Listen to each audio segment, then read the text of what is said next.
लोग बात करेंगे एसएससी जीडी 8 फरवरी 2023 के एग्ज़ाम में इंग्लिश के कैसे कैसे क्वेश्चन आए थे इसके बारे में।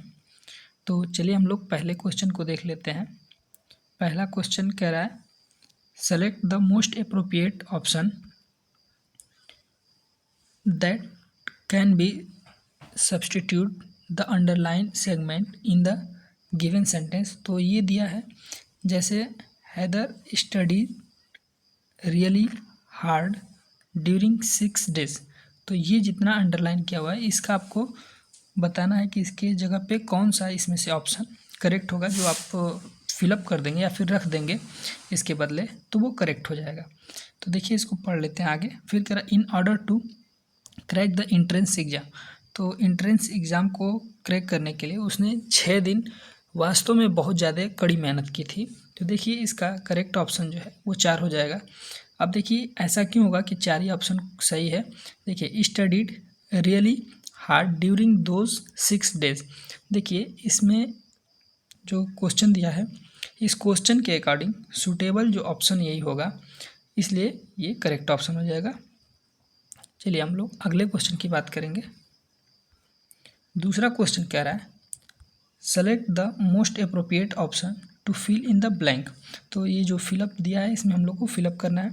तो कौन सा वर्ड सूटेबल होगा, तो इसका सबमिट्स जो होगा ये सूटेबल ऑप्शन होगा। कैसे, अब देखिए कह रहा है David always takes extra effort and the assignment on time. Assignment जो है उसने एक्स्ट्रा एफर्ट हमेशा उसने किया। डेविड जो है वो हमेशा एक्स्ट्रा एफर्ट लगा के अपने असाइनमेंट को एकदम टाइम पे सबमिट किया, मतलब कंप्लीट करके सबमिट कर दिया। देखिए तो आप इसमें समझ सकते हैं कि यहाँ पे टेक लिखा है, जो टेक प्रेजेंट इंडेफिनिट टेंस है और सबमिट्स जो है ये भी प्रेजेंट इंडेफिनिट टेंस है, इसलिए यहाँ पे करेक्ट ऑप्शन जो होगा वो सबमिट हो जाएगा। सबमिट मतलब कोई चीज़ जमा कर देना, असाइनमेंट वगैरह जमा किया। अगले क्वेश्चन की बात करेंगे। कह रहा है select the most appropriate synonym of the underline word in the given sentence. जो अंडरलाइन किया हुआ है यानी यहाँ पे जुडिशियस, इसका आपको सिनोनिम बताना है। तो इसका करेक्ट ऑप्शन हो जाएगा, हम आपको सारे मीनिंग बता देते हैं। थॉटफुल हो जाएगा, या इसका थॉटफुल मतलब हो जाता है आपका विचारशील कहिए, इसको हम लिख दे रहे हैं।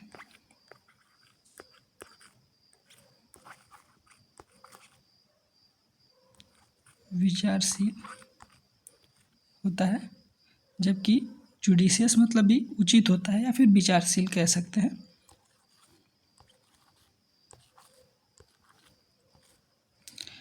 अब देखिए ऑनेस्ट लिखा है, ऑनेस्ट मतलब तो आप जान ही रहे होंगे, ईमानदार।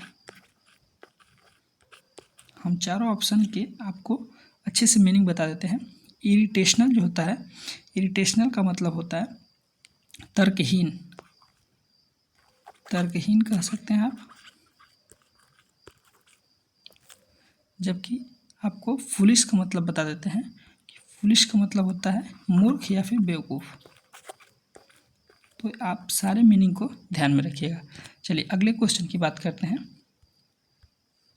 Select the most appropriate option to fill in the blanks in the given sentences. My teacher direct indirect से क्वेश्चन दिया है। My teacher said time like an arrow and fruits like bananas. देखिए इसमें क्या भरा जाएगा, तो टाइम क्या करता है, ट्रेवल्स मतलब सफ़र करता है, या फिर गाइड्स करता है, ग्लाइड्स करता है, या फिर फाइल्स करता है। फ्लाइज मतलब उड़ने वाला है, FLY। इसमें S या ES जब जोड़ते हैं हम लोग तो वर्ब में जब भी S या ES लगा देते हैं तो वर्ब में S या ES लगाने से वो प्लूरल सिंगुलर बन जाता है, जबकि आप सब्जेक्ट में लगाएंगे वो प्लूरल बन जाएगा। देखिए विंग्स दिया है, देखिए इसका करेक्ट ऑप्शन हो जाएगा क्योंकि ये एक प्रोवर्ब्स है, तो प्रोवर्ब्स में हो जाएगा time flies like an arrow and fruit flies like bananas. तो फ्लाइज इसका करेक्ट ऑप्शन हो जाएगा। अगले क्वेश्चन की बात करेंगे। Select the most appropriate synonyms, यानी सिनोनिम्स पूछा है अंडरलाइन वर्ड का। तो पॉज मतलब क्या होता है? पॉज मतलब किसी को रोक देना या फिर रोक दिया। तो आप लोग भी वीडियो को पॉज कर देते हैं, रोक देते हैं, वीडियो चलाने की चलता रहता है, तो पॉज मतलब होता है रोक देना या फिर किसी चीज़ को रोका गया। ठीक है,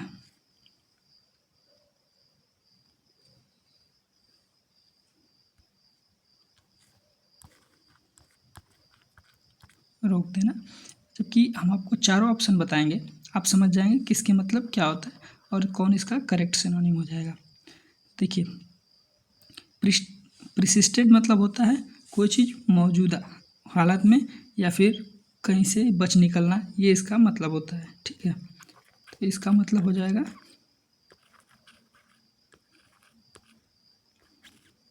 जबकि हाल्ट, हाल्ट मतलब होता है कहीं पे भी रुकना या फिर कोई भी चीज़ रोक देना। जैसे आप भी सुने होंगे कि ट्रेन को हाल्ट कर दिया गया है, फिर ट्रेन को हाल्ट पे रोक दिया जाता है, तो हाल्ट का मतलब भी होता है रोक देना। तो ये इसका करेक्ट सिनोनिम हो जाएगा।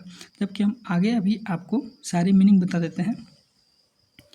जबकि स्टेमर्ड का मतलब होता है हकलाना,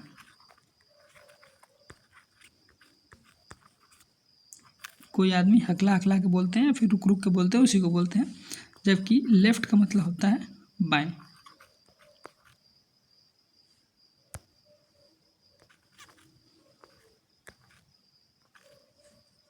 चलिए अगले क्वेश्चन की बात करेंगे।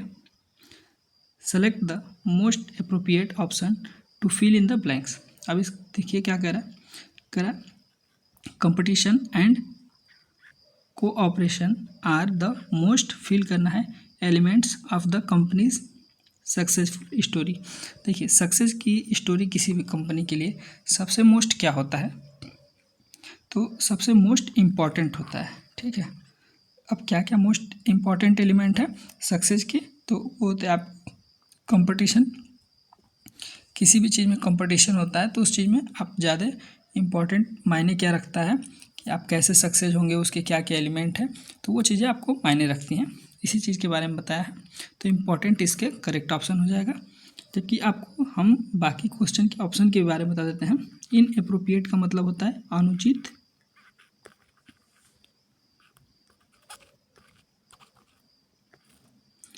जबकि इनसिग्निफिकेंट का मतलब क्या होता है? तुच्छ या फिर कोई भी चीज़ निरर्थक होता है, उसी को बोलते हैं इनसिग्निफिकेंट।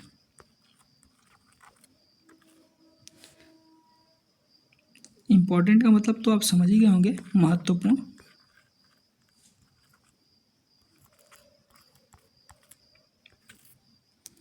जबकि यूजलेस का मतलब होता है बेकार। अगले क्वेश्चन की बात करेंगे। The sentence given below has one misspelled word. इसमें से आपको कोई भी एक वर्ड ऐसा है जो गलत है, वही आपको चुनना है। तो देखिए, इसमें गलत वर्ड जो है वही चुनना है, तो बाकी सारी जो स्पेलिंग है वो गलत है। इसमें से आपको इनकरेक्ट सारे दिए हुए हैं और इसमें से आपको करेक्ट स्पेलिंग चुनना है। ठीक है, तो ये इसकी करेक्ट स्पेलिंग हो जाएगी और बाकी सब इनकरेक्ट हो जाएंगे सब। देखिए, इसका मतलब होता है बहुरूप दर्शक होता है। ठीक है, कैलेडियोस्कोप का मतलब होता है बहुरूप दर्शक।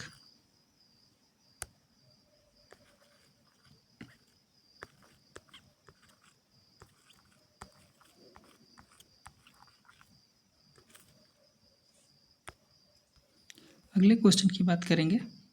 Select the most appropriate option that can substitute the underlined segment in the given sentence. In spite of all her airs and graces, she had very few talents. तो देखिए, ये एक प्रोवर्ब्स है, एयर्स एंड ग्रासेस। तो देखिए, इसका years and grasses हो जाएगा, ये ऑप्शन करेक्ट हो जाएगा, जबकि बाकी सब क्या हो जाएंगे? इनकरेक्ट हो जाएंगे। अगले क्वेश्चन की बात करेंगे। Select the most appropriate synonyms. इसमें देखिए सिनोनिम्स पूछा है, तो किसका पूछा है? तो प्रोपेल का पूछा है। देखिए, आपको हम बता देते हैं।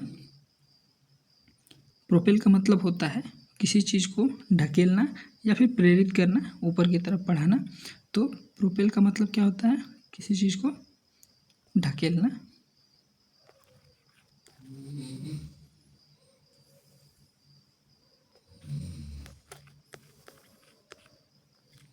देखिए अब रन मतलब क्या होता है, भागना या फिर दौड़ना। जबकि रुश का मतलब क्या होता है, भीड़। जबकि कैरी का मतलब क्या होता है, ले जाना।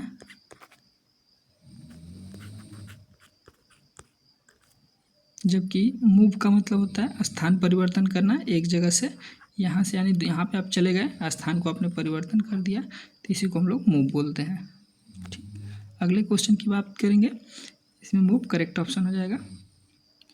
अगला क्वेश्चन कह रहा है select the most appropriate option that can substitute the underline segment. जो भी ये अंडरलाइन किया हुआ सेगमेंट है, इसका हमको कोई सब्सटीट्यूट ढूंढना है।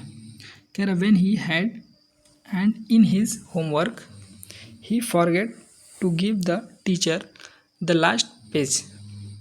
देखिए इसमें क्या है कि when he hand his homework he forget, तो देखिए forget नहीं है, ये forgot है, यानी सेकेंड फॉर्म, वर्ब की सेकेंड फॉर्म यूज होती है और फॉर्म की सेकेंड फॉर्म हमेशा पास्ट में यूज होती है। तो यानी अगला सेंटेंस अगर पास्ट में है तो इसमें जो भी आगे भी सेंटेंस होगा वो भी पास्ट में होगा, ये वाला भी पास्ट में होगा और ये वाला सेंटेंस भी पास्ट में होगा। तो देखिए व्हेन ही हैज़ हैड, ये तो प्रेजेंट में हो जाएगा, तो ये गलत है। नो सब्स्टिट्यूट, तो पहले ऑप्शन हम चुनेंगे नहीं। अब देखिए ही हैंडेड हिज होमवर्क, तो देखिए हिज से लगाने से पहले हम इन का प्रयोग जरूर करेंगे। तो when he handed in his homework, ये इसका करेक्ट ऑप्शन हो जाएगा। चलिए अगले क्वेश्चन की बात करते हैं। Select the most appropriate synonyms of the given word. अब इसमें भी सिनोनिम पूछा है, किसका, तो ग्रैंडियर का। अब देखिए हम आपको ग्रैंडियर का मतलब बताते हैं, वैभव होता है या फिर शोभा होता है कोई भी चीज़ का, ठीक है, शोभा या फिर वैभव। जबकि अब देखिए इसका सिनोनिम पूछा है, तो इसका मैग्निफिकेंस सिनोनिम हो जाएगा। अब मैग्निफिकेंस मतलब भी क्या होता है, वैभव या फिर शोभा, सेम सेम इसका मीनिंग हो जाएगा, ठीक है। अब अगला देखिए पावर, पावर का मतलब तो समझते होंगे, शक्ति। देखिए फिर उसके बाद दिया है लाइबल, लाइबल मतलब होता है जिम्मेदारी।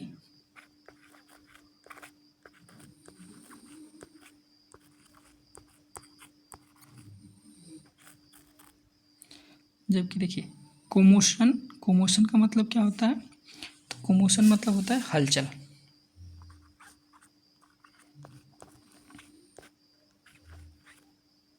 कोमोशन मतलब हलचल होता है। अगले क्वेश्चन की बात करेंगे।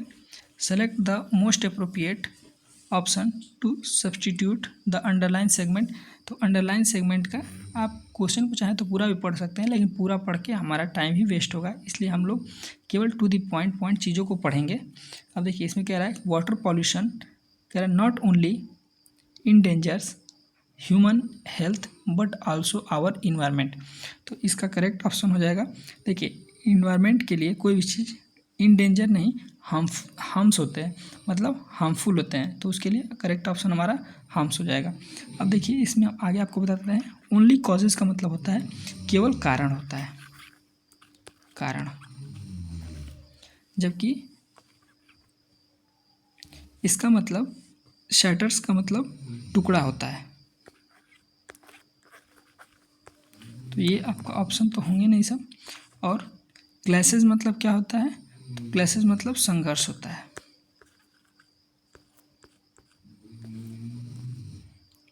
और हार्म्स का मतलब नुकसानदायक, जान रही हैं।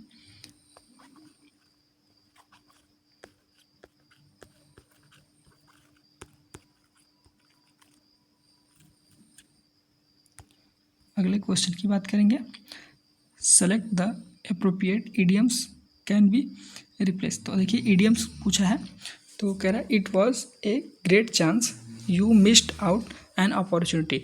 तो मिस आउट एन अपॉर्चुनिटी यानी अपॉर्चुनिटी को मिस करने के लिए एक इडियम फ्रेज का इस्तेमाल किया जाता है, जिसका मतलब होता है मिस्ड द बोट, यानी मिस द बोट का मतलब होता है अपॉर्चुनिटी को खो देना। हाथ से निकल जाना।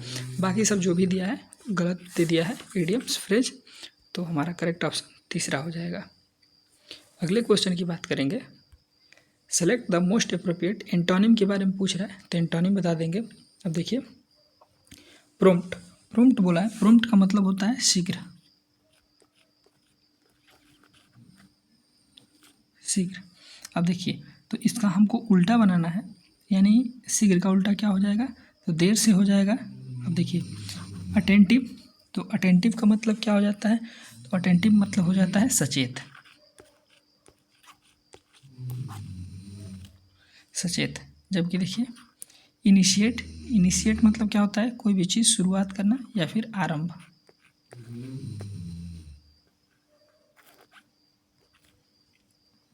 डिले मतलब क्या होता है, देर करना या फिर कोई भी चीज़ देर से, ये हो जाएगा।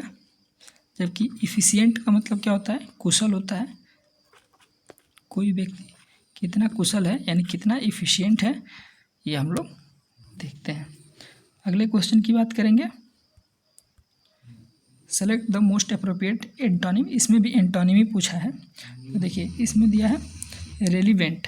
तो रेलिवेंट मतलब क्या होता है, तो रेलिवेंट मतलब होता है उचित या फिर किसी भी चीज़ से मिलता जुलता जो होता है उसी को बोलते हैं रेलिवेंट, उचित। अब देखिए, अप्लीकेबल मतलब क्या होता है, तो कोई भी चीज़ अप्लीकेबल मतलब लागू एक तरह से होना।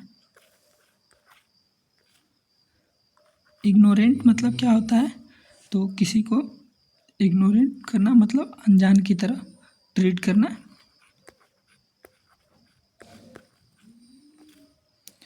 अब देखिए, कंपैक्ट। कंपैक्ट का मतलब क्या होता है, तो कोई चीज़ ठोस या सघन होता है उसी को हम लोग कंपैक्ट कहते हैं।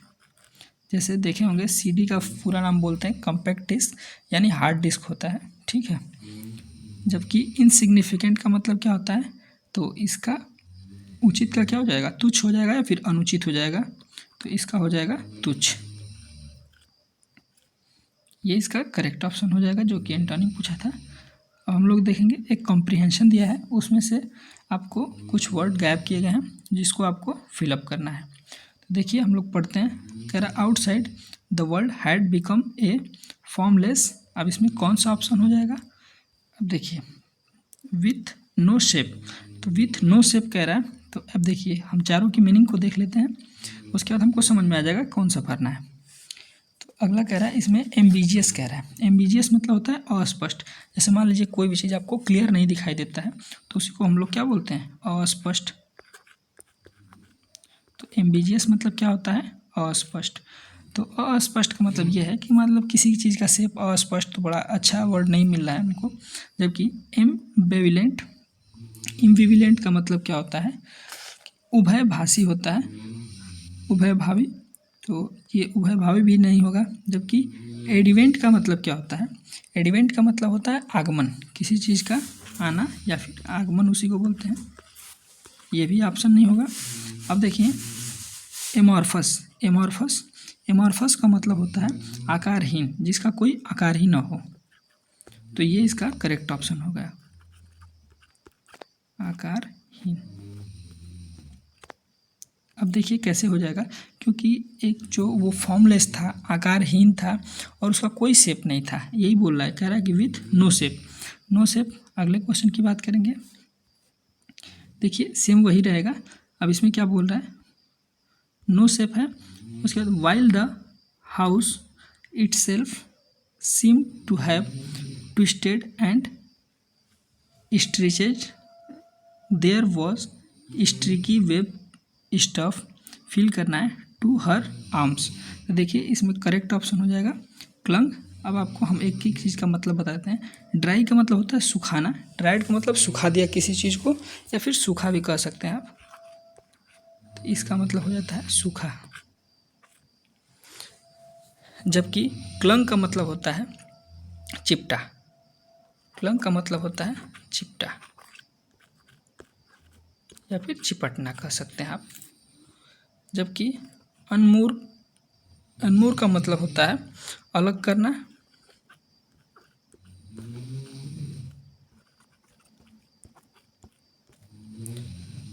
जबकि मैनुमिट का मतलब होता है रिहा करना, किसी चीज़ को छोड़ देना।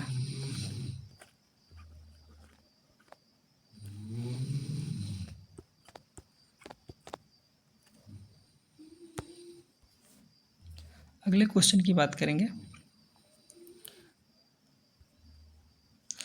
फिर कह रहा है कि the other mother was waiting for her standing on grass with her arms. Feel करना है। अब देखिए इसका मतलब हो जाएगा फोल्डेड। फोल्डेड मतलब मुड़ा हुआ होता है, मुड़ा हुआ। आगे देख लेते हैं। इंटेंगल का मतलब क्या होता है? इंटेंगल का मतलब होता है फंसा हुआ।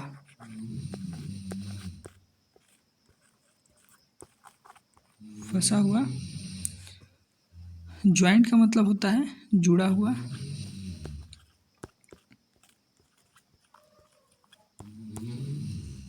जबकि इंट्विन्ड का मतलब क्या होता है? जोड़ना। तो सेम ही मीनिंग है लगभग इसका, तो आप इसको भी ध्यान में रखिएगा। अगले सेंटेंस में देखते हैं। आगे कह रहा है her black button eyes were expressionless but her lips were pressed tightly in a cold. Feel करना है। अब देखिए तो टाइटली क्या हो जाएगा? अब देखिए मीनिंग आपको बता देते हैं, आप खुद भी समझ जाएंगे। कह रहा है कि काल्मनेस मतलब शांति। काल्मनेस मतलब होता है शांति।